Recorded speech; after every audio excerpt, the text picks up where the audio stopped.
എല്ലാവർക്കും life vision top ടാളിലേക്ക് ഒരിക്കൽ കൂടി സ്വാഗതം ചെയ്യുന്നു. ഞാൻ GK തുമ്പക്കാരൻ. ഈ വീഡിയോ പ്രധാനമായും മാതാപിതാക്കൾക്കും സ്റ്റുഡൻസിനും വേണ്ടിയുള്ളൊരു വീഡിയോ ആണ്. എല്ലാവരും ഒന്ന് ശ്രദ്ധിച്ചാലും. ഇപ്പോൾ എല്ലാ സ്കൂളുകളും അവധിയിലാണ്. കുട്ടികളെല്ലാം 2 മാസം ഒഴിവുകാലം നേരിടുകയാണ്. ഇതിൽ നമ്മൾ ശ്രദ്ധിക്കേണ്ടത് 2-3 വിഭാഗത്തിലുള്ള ആൾക്കാർ. ഒരു വിഭാഗം മാതാപിതാക്കൾ അവരുടെ കുട്ടികളെ എൻട്രൻസ് എഴുതാനും അല്ലെങ്കിൽ സ്പെഷ്യൽ ക്ലാസ്സുകൾ അറ്റൻഡ് ചെയ്യാനും ഒക്കെ തയ്യാറെടുക്കും. വേറൊരു കൂട്ടർ അവർ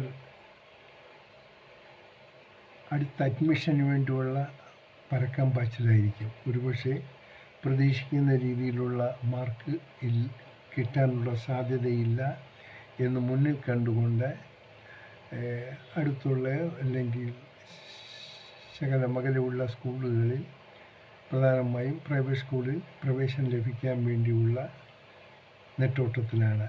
അതിന് നല്ലൊരു തുകയും ഡൊണേഷനായി കൊടുക്കണം. എങ്കിൽ മാത്രമേ അഡ്മിഷൻ കിട്ടുക. ഒരു നിലവാരത്തിലാണ് ഇപ്പോൾ നമ്മുടെ വിദ്യാഭ്യാസ മേഖല. ഇത് രണ്ടുമല്ലാതെ മറ്റൊരു കൂട്ടരുണ്ട്. ഒരു 10ാം ക്ലാസ്സൊക്കെ അത് പരീക്ഷ എഴുതി കഴിയും. അത് കഴിഞ്ഞാൽ അവർക്ക് കിട്ടുന്ന സമയം പ്രധാനമായി അവർക്ക് എൻഗേജ്മെൻ്റൊന്നും കാണില്ല. ഇവരുടെ മാതാപിതാക്കൾ ശ്രദ്ധിക്കേണ്ടത് ഈ കുട്ടികളുടെ അഭിരുചി അനുസരിച്ച് ഈ 2 മാസക്കാലം അവരെ ഏതെങ്കിലും ടെക്നിക്കൽ ജോലികൾ പഠിക്കാനുള്ള സാഹചര്യം സൃഷ്ടിച്ചു കൊടുക്കുക. ഓരോ കുട്ടികളോടും ചോദിക്കുക. അവർക്ക് പല രീതിയിലുള്ള വാസനകളായിരിക്കും. ചില കുട്ടികൾ വെൽഡിങ്ങിനോട് താല്പര്യം, മെക്കാനിക്കായിട്ടുള്ള താല്പര്യം കാണും, അല്ലെങ്കിൽ ഇലക്ട്രീഷ്യനായിട്ടുള്ള താല്പര്യങ്ങൾ, അല്ലെങ്കിൽ ഓട്ടോമൊബൈലുമായി ബന്ധപ്പെട്ട താല്പര്യങ്ങൾ കാണും.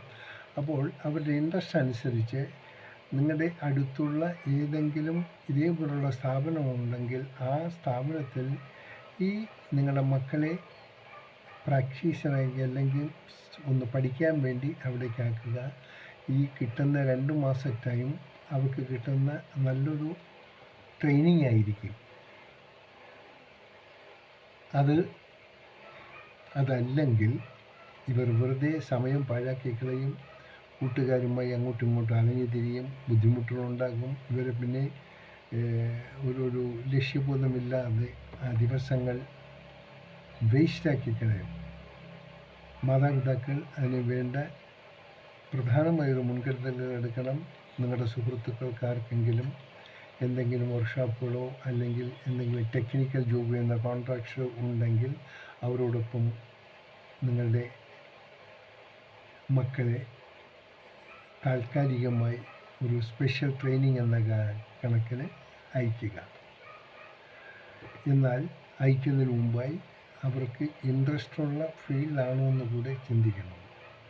ഇനി മറ്റൊന്നുള്ളത്, ചില മാതാപിതാക്കളുടെ കുട്ടികൾ അവർ എഞ്ചിനീയേഴ്സ് ആകണം, ഡോക്ടറാകണം, ഇങ്ങനെ പല പല മോഹങ്ങൾ പാരൻസ് ഉണ്ടെങ്കിൽ തന്നെയും ആ മോഹങ്ങളുമായി ഈ കുട്ടികൾക്ക് താല്പര്യമുണ്ടോ എന്നുകൂടി ഒന്ന് അന്വേഷിക്കേണ്ട ഒരു കാര്യമാണ്.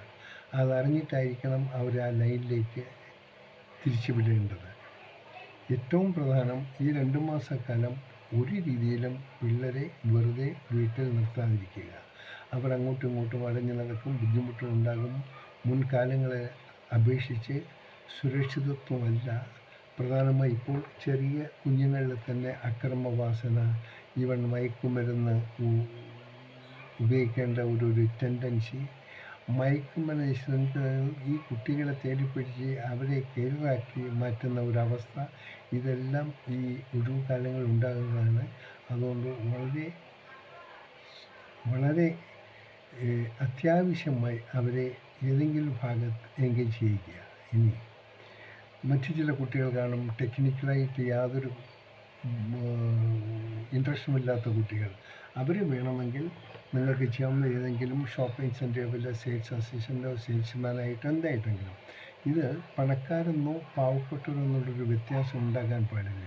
ഏറ്റവും കൂടുതൽ ബുദ്ധിമുട്ടുണ്ടാകുന്ന പണക്കാരുടെ വീടുകളിലാണ്. അവർക്ക് സൗകര്യങ്ങളുണ്ട്, സാമ്പത്തികമുണ്ട്, അവർക്ക് എന്തും ചെയ്യാനുള്ള ഒരു ടെൻഡൻസി ഉണ്ടാകും. അപ്പോൾ ആ കുട്ടികളായിരുന്നാലും അവരും തന്നെ അവരുടെ മാതാപിതാക്കൾ ഇങ്ങനെയുള്ള ഒരു എൻഗേജ്മെൻറ്റ് പെടുത്തി കഴിഞ്ഞാൽ അത് അവരുടെ ഭാവിക്ക് വളരെ ഗുണം ചെയ്യുന്ന ഒന്നായിരിക്കും. ഒരിക്കലും എൻ്റെ മക്കളെ അങ്ങനെ ഒരു ജോലിക്ക് വിടാൻ പാടില്ല, ഇത് ജോലിയല്ല. മക്കളെ ഒരിക്കലും നിങ്ങൾ ജോലിക്ക് വിടുന്നതായിട്ട് ചിന്തിക്കരുത്. അത് അവരുടെ ഒരു ഭാവിക്ക് ചെയ്യുന്ന ചെറിയൊരു ഒരു ഒരു ഒരു ജസ്റ്റ് ലൈക്ക് ഒരു ലാഡർ എന്ന് കാണുക. അതൊരു ഒരു ഒരു അവരുടെ ഫ്യൂച്ചറിലേക്കുള്ള ഒരു കാൽവയ്പായി മാത്രം കാണുക. കാരണം ഇവർ +2 കഴിഞ്ഞാൽ തന്നെയും ഇവർ പോണ ഏതെങ്കിലും ടെക്നിക്കൽ സെൻറ്ററിലേക്ക് പോകുകയാണെങ്കിൽ അതിനെ അടിസ്ഥാനമാക്കിയുള്ള ഒരു ബേസിക് ആയിട്ടുള്ളൊരു കോഴ്സുകൾ അവരെ കാണട്ടെ. ഇത് ഏറ്റവും പ്രധാനമുള്ളത്. ചില ഷോപ്പുകളിൽ ഇവരെ ഹെൽപ്പറായിട്ട് എടുത്തതിന് അവർക്ക് കൊച്ചു കൊച്ചു പോക്കറ്റ് മണിയും കിട്ടും. അപ്പോൾ അവരുടെ കുഞ്ഞു കുഞ്ഞു ആവശ്യങ്ങൾ അതിലൂടെ കണ്ടെത്താൻ പറ്റും. അപ്പോൾ അവർക്ക് ചെറിയ ചെറിയൊരു ആനുകൂല്യം അങ്ങനെയുള്ളൊരു സാമ്പത്തികത കിട്ടുമ്പോൾ അവർക്ക് കൂടുതൽ ഇൻട്രസ്റ്റ് തോന്നും. അപ്പോൾ അവർക്ക് മറ്റൊന്നിലോട്ടും കൂടുതൽ കോൺസെൻട്രേറ്റ് ചെയ്യാനൊരു ഇൻട്രസ്റ്റ് ഉണ്ടാവില്ല. അപ്പോൾ രാവിലെ അവർ ഉണരണം. രാവിലെ ഉണർന്നാൽ അവരിങ്ങനെ അവരുടെ ഇങ്ങനെ എന്തൊക്കെ ഒരു അസൈൻമെൻ്റ് ഉണ്ടെങ്കിൽ അത് പോയി കഴിയും. ഇല്ലെങ്കിൽ ഈ 2 മാസക്കാലം അവരിഷ്ടമുള്ളപ്പോൾ ഉറങ്ങും, ഇഷ്ടമുള്ളപ്പോൾ ഉണരും. ഒരു ഇൻഡിസിപ്ലിനായിട്ടുള്ള ലൈഫായിരിക്കണം. അവരുടെ ചിട്ടകളിൽ നിന്നും ഒരുപാട് വ്യതിചലനമുണ്ടാകും. വ്യതിചലിക്കാതിരിക്കാൻ വേണ്ടി അവരെ പ്രോപ്പറായിട്ട് ഒരു ലൈൻ അഡാപ്റ്റ് ചെയ്ത് കൊടുത്താൽ അവർക്ക് വലിയ സഹായകരമായിരിക്കും. ഒരുപക്ഷേ ഇപ്പം നിങ്ങൾ വിചാരിക്കും അതെങ്ങനെയായിരിക്കും. പക്ഷേ ഇത് മാതാപിതാക്കൾ തന്നെയാണ് ഇങ്ങനെയുള്ള ഓരോ സ്ഥാനങ്ങൾ ഓരോ സ്ഥാപനങ്ങൾ കണ്ടെത്തി ഇവർക്ക് വേണ്ടി ചെയ്യേണ്ടത്. പക്ഷെ കുട്ടികൾക്ക് അത് പറ്റില്ല. അവർക്ക് പരിചയമില്ലാത്തതായിരിക്കും. അവർക്ക് ഓരോരുത്തർക്ക് എനിക്ക് ജോലിയുണ്ടോ. എന്നാൽ സ്മാർട്ടുള്ള പിള്ളേരും കാണും. അവർ സ്വയം തന്നെ പോയി കണ്ടെത്തും. അതിന് മാതാപിതാക്കളുടെ സപ്പോർട്ടാണ് ഏറ്റവും പ്രധാനമായി വേണ്ടത്. അതുകൊണ്ട് എല്ലാ മാതാപിതാക്കളും ഒരിക്കൽ കൂടി പറയുന്നു, നിങ്ങളുടെ കുഞ്ഞുങ്ങളെ ഈ വെക്കേഷൻ ടൈമിന് വീട്ടിൽ വെറുതെ ഇരുത്തരുത്. കൂട്ടുകാരുമായിട്ട് അങ്ങും ഇങ്ങും അലിഞ്ഞു കിടക്കാൻ അനുവദിക്കരുത്. ഇവർ ഒന്ന് എനിക്ക് കളി കാണാൻ പോകണം, അല്ലെങ്കിൽ കളിക്കണം, ഇങ്ങനെയൊക്കെയുള്ള പല പരിപാടികളും അവർ പറയും. ഒക്കെ ആവശ്യമുണ്ട്. പക്ഷേ എങ്കിലും അവരുടെ ഒരു ജീവിതം ഒരു ചിട്ടപ്പെടുത്താൻ വേണ്ടി പ്രത്യേകിച്ച് 10ാം ക്ലാസ് ഒരു ട്രെൻഡ് ടൈമാണ്. അത് നമ്മൾ വളരെ ശ്രദ്ധിക്കണം. കാരണം ഇവർ പുറത്ത് കൂട്ടുകാരുമായിട്ടുമ്പോൾ എന്ത് ആക്ടിവിറ്റീസും എന്തൊന്നും നമുക്കറിയാൻ പറ്റിയില്ല. അപ്പോൾ അതുകൊണ്ട് മാത്രമാണ് ഇവർ ഇങ്ങനെ ഒരു എൻഗേജ്മെൻ്റ് ആക്കി കഴിഞ്ഞാൽ അത് അവരുടെ ഫ്യൂച്ചറിന് വളരെ ഗുണം ചെയ്യുന്ന ഒന്നായിരിക്കും. കഴിയുന്നതും ഈ ഒരു സംവിധാനം വളരെ വൈകാതെ തന്നെ നിങ്ങൾ നിങ്ങളുടെ കുഞ്ഞുങ്ങൾക്ക് വേണ്ടി ചെയ്തു കൊടുക്കുക. കാണാം വീണ്ടും മറ്റൊരു വീഡിയോയിലൂടെ. Thank you.